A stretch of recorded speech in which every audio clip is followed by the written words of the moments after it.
Vamos fazer um bolo gostoso agora, nesse bloco? Para um café da tarde? Sensacional, tudo de bom, né?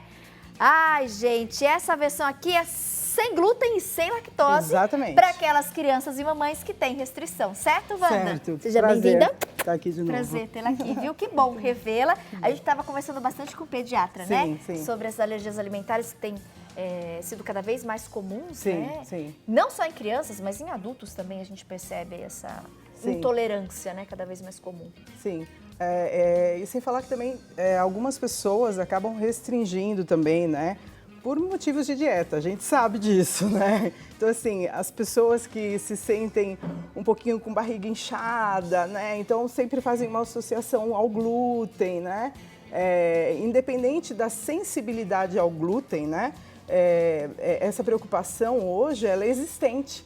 E o bom é que nós temos farinhas que a gente pode substituir, por exemplo, né? E farinhas que são acessíveis, não são caras, que a gente encontra com facilidade, né? exatamente. Que a gente vai até mostrar aqui para vocês, porque a gente tem alguns produtos que, de fato, eles têm um preço bem mais alto e aí não fica viável, né, para as pessoas conseguirem fazer em casa. A proposta hoje da Wanda é, de fato, conseguir aí baratear e deixar a receita acessível para aquelas pessoas que têm restrição e não podem consumir por recomendação médica, ou mesmo aquelas pessoas que precisam perder peso. Exato. E aí os médicos orientam, né? Reduz o glúten, reduz um pouquinho, que você vai conseguir desinchar e vai ajudar nesse processo da perca de peso. Então, tem essa opção aqui. E tá bonito demais esse bolo. Eu adoro bolo com casquinha, eu vi que esse ficou com casquinha. Ficou bem, eu adoro bolo que fica essa casquinha. O Damasco colabora também, né? Ai, gente, eu sou apaixonada. E é engraçado, quando corta a fatia, né? E aí, sempre para eu comer, eu vou deixando a fatia por último, sabe? Eu vou pegando o bolo e deixo por último a fatia. Eu também fiz bastante isso quando criança. Você faz isso em casa com seu filho, minha amiga? Você vai comendo e começa de um ladinho ali. E eu deixo sempre a fatia lateral por último, que eu acho a parte mais gostosa. Exatamente. Como a gente prepara essa belezura aqui? Então vamos lá. Os ingredientes que a gente vai utilizar para esse bolo hoje, né? Então são 400 gramas de damasco seco, que a gente precisa deixar então de molho. Eu fiz a opção, quando a gente pensa em lactose, eu fiz a opção pelo leite de coco. Mas em casa, ele pode ser substituído, por exemplo, por um leite de amêndoas, um leite de aveia. Leite de arroz. Um leite de arroz. Inclusive, um dos que a gente costuma dizer que são mais acessíveis em termos de custo, o leite de inhame. Inhame. É possível se fazer um leite que é muito saboroso, a textura é muito próxima, inclusive, do leite de vaca. O leite de inhame é o único, né, que tem essa proximidade na textura.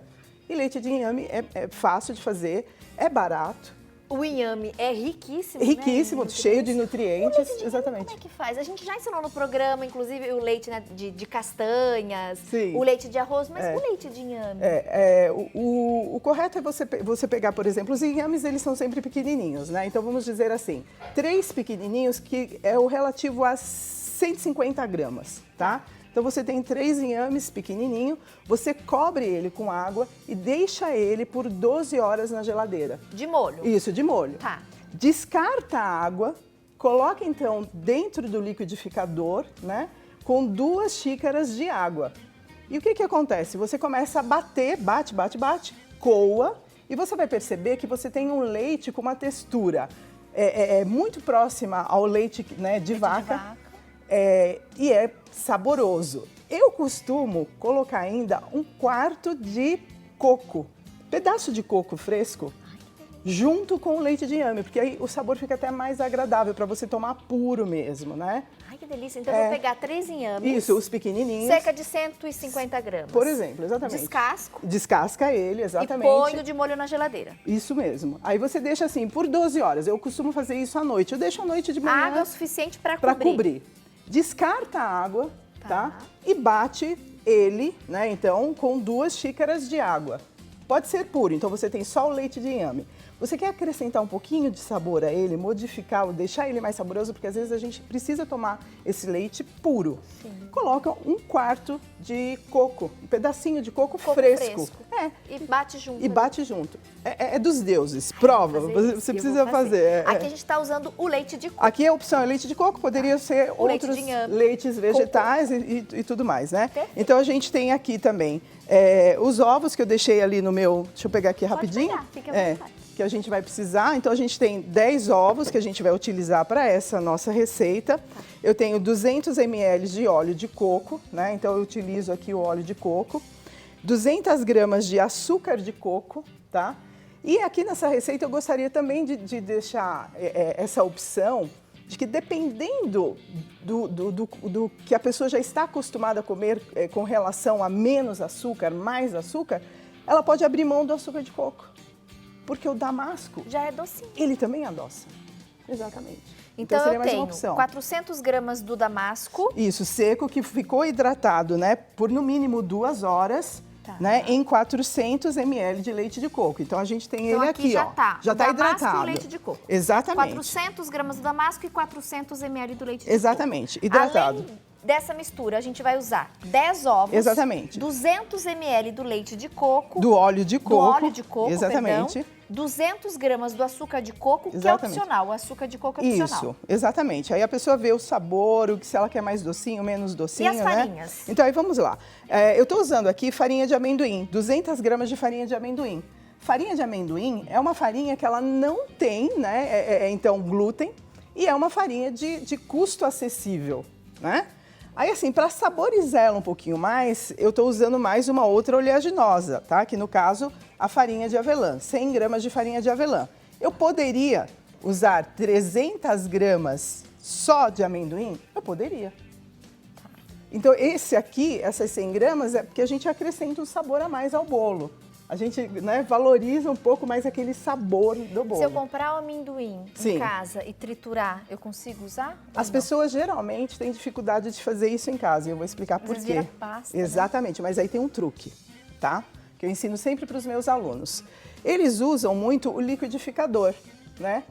O rádio, então, assim, né, essa parte menorzinha do liquidificador, é ela que acaba fazendo com que o óleo se solte do nosso amendoim e forma uma pasta muito rápida.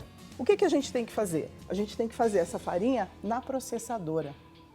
E não no liquidificador. Exatamente, as pessoas erram por esse pequeno detalhe. Tá. A gente tem, né, um rádio maior e a gente consegue fazer a farinha sem que ela vire uma pasta. Então pode comprar pronto ou fazer em casa. Exatamente. Aqui a gente está usando 200 gramas da farinha de amendoim, 100 gramas da farinha de avelã. Exatamente. Aí a gente tem, aqui na farinha de amendoim, eu já coloquei as raspas de laranja, que eu gosto de deixar a farinha dando uma saborizada a mais, né? E a gente está usando uma pitadinha de sal, né? E 2 colheres de sopa de fermento. É muito simples, é muito fácil de fazer, né? Basicamente misturar tudo. Basicamente misturar tudo. Qual é a regra aqui, as etapas? Vamos iniciar, a sequência. Então vamos começar. Eu vou pegar os ovos, colocar aqui no meu liquidificador. Os 10 de uma vez? Aqui, Você já coloca tudo aqui. Aí eu pego aqui, ó, o meu damasco que estava hidratado. E eu vou bater. Eu vou fazer uma pasta, né? E eu preciso hidratar o damasco, que é para que ele fique mais fácil, né, na hora de bater, né? O damasco sequinho, né? Então, assim, a gente hidrata por isso. Então, deixa o damasco de molho no leite de coco. Exatamente. Ou em qualquer outro leite vegetal. Vegetal, exatamente. Aí, agora eu venho aqui e acrescento, então, né, o meu óleo de coco. Nessa hora, quando a gente pensa, assim, em lactose, né, e se for mesmo um problema de lactose, a outra opção que as pessoas têm é usar uma ghee. Né? Porque a ghee, ela é uma manteiga clarificada que no processo de clarificação ela perde também a lactose. Tá. Então, né? Ao invés do óleo de coco, 200 ml de óleo de coco, eu poderia usar a manteiga ghee. Exatamente, tá? Então, que acha em lojas de produtos, tá? Geralmente naturais. O pessoal brinca nas lojas de produtos natureba. Exatamente. Lá você vai achar. Lá nos natureba. Então, vamos lá.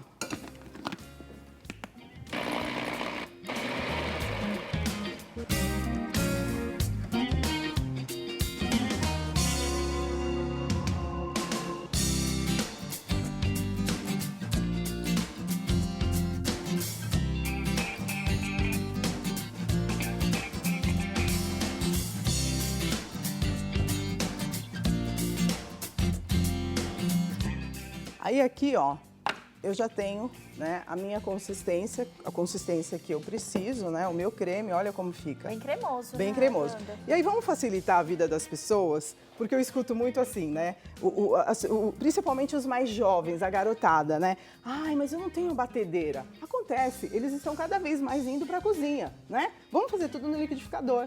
É muito fácil, a gente agora só acrescenta tudo aqui mesmo no liquidificador. Então você agora a gente só vai suja colocar tudo. os secos, as Exatamente, farinhas, as farinhas a pitadinha aqui. de sal. Exatamente. Bom, então só para deixar um pouco mais prático, eu vou bater tudo no liquidificador, tá bom? Quem quiser poderia também usar Poderia a batedeira. transferir depois a segunda parte para a batedeira, mas sinceramente não tem a necessidade, tá? Então a gente... necessário, né? Dá uma mexidinha. É uma massa muito simples de trabalhar, né? Então, né, mexe mais um pouquinho. Bate mais um pouquinho. Gosto, né? Que deve ficar só no liquidificador. A gente tem que pensar nisso também, né? Não, é verdade. E eu penso sempre assim, nessa coisa da praticidade. E vai economizar água depois, porque daí é menos coisa pra lavar. Para tudo é bom, né? Então, assim...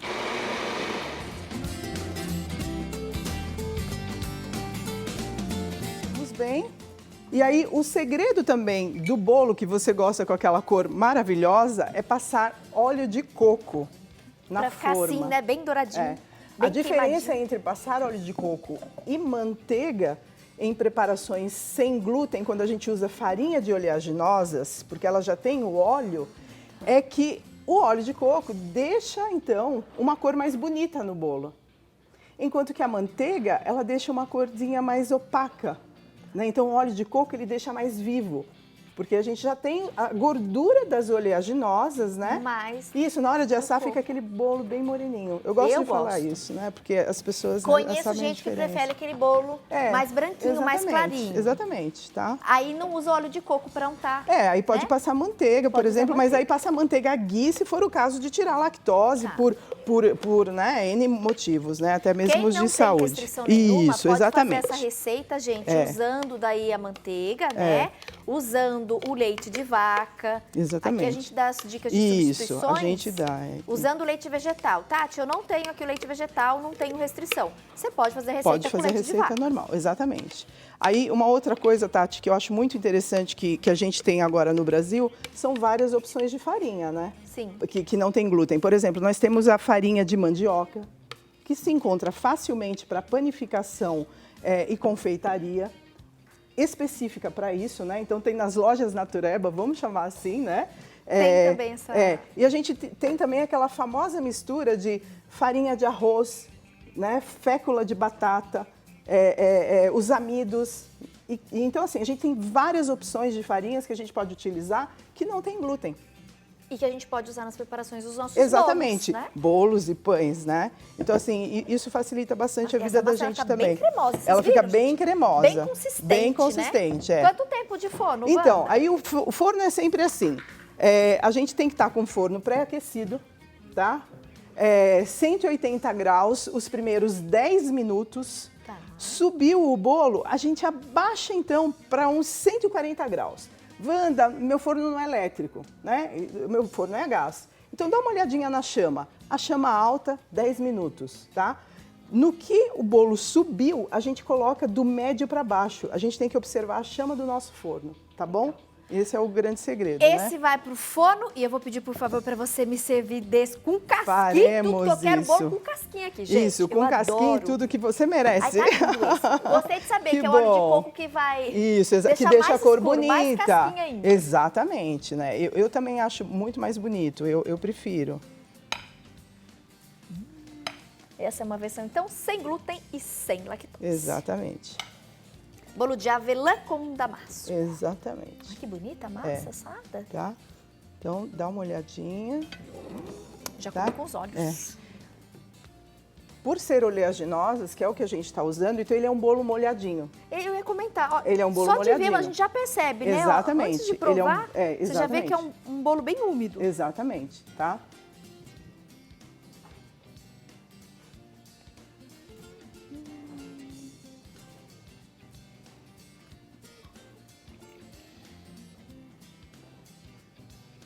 Nossa, alguém deu uma respirada aí, que é bom também, gente? Você ouviu? Ouvi. Tá tudo bem aí, gente? Eu tenho alguém passando mal ali. Então, Deu uma respirada ali. Foi o quê? Tá tudo bem, Gui? Tá tudo bem. Quer bolo?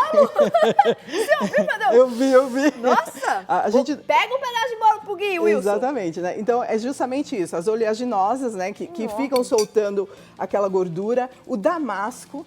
Maravilhoso. Leite de coco. E não dá uma diferença o amendoim com a avelã? Sensacional. Então. Como fica saboroso, não? Que bom que você gostou. Fico feliz. E a casquinha? Olha a tática, vai deixando deixando a casquinha por último, exatamente. Nossa, Wanda, que delícia. Uma massa super úmida. É. E a gente vê aqui o sabor, né? Bem leve do coco. Exatamente. Que né? você usou o leite de coco, o açúcar de coco. O damasco. As castanhas, né? Então, assim, são opções, sim, para quem tem segue uma alimentação sem glúten e sem lactose. E eu percebo, assim, que o mercado, que a panificação e a confeitaria, ela está evoluindo cada vez mais para essa direção. E eu fico muito feliz, né? Eu estive agora... Até em função do grande número de pessoas com restrição. Exatamente. Eu estive agora na Alemanha, né, que muitos dos meus cursos eu faço lá. E, por exemplo, para você ter uma ideia, tem um chantilly feito com leite de coco. Olha, já tem isso? Tem, e a gente vai começar a trazer para o Brasil. E se você me permitir, eu quero ensinar aqui. Porque é uma coisa maravilhosa, porque coco é da nossa terra, né? Então a gente tem isso aqui com muita facilidade. O Brasil tem muito, né? Nossa, então, exatamente, né? Chantilly de leite de coco, chantilly de amêndoas. Então, assim, a confeitaria, a panificação está evoluindo muito. Eu não consigo parar de comer, você percebeu aqui, né, fico tão diretora? feliz quando ela come eu não assim. consigo parar de comer, eu fico gente, muito feliz. Fica muito bom. Que bom. Muito. Que bom, fico contente. Faz em casa, tá? Isso mesmo. E quem não tem restrição, pode fazer com leite de vaca. Exato. Com a farinha que você tem em casa. Mas é legal porque a Wanda trouxe essas opções, de fato, pensando naquelas pessoas que têm restrição. E a gente tem recebido cada vez mais pedidos, né? Sim, de receitas que a gente consegue aí oferecer para esse público. Exatamente. Que tem alergia à lactose, que tem problema com glúten. Assim a gente consegue abrir aqui o nosso leque e ajudar todo mundo. Eu acho importante, é bom. Arrasou. Ai, que bom. Fico Adorei. muito feliz. Obrigada por me receber. Esse vai pro meu pelo caderninho carinho. de receitas também, bom. viu?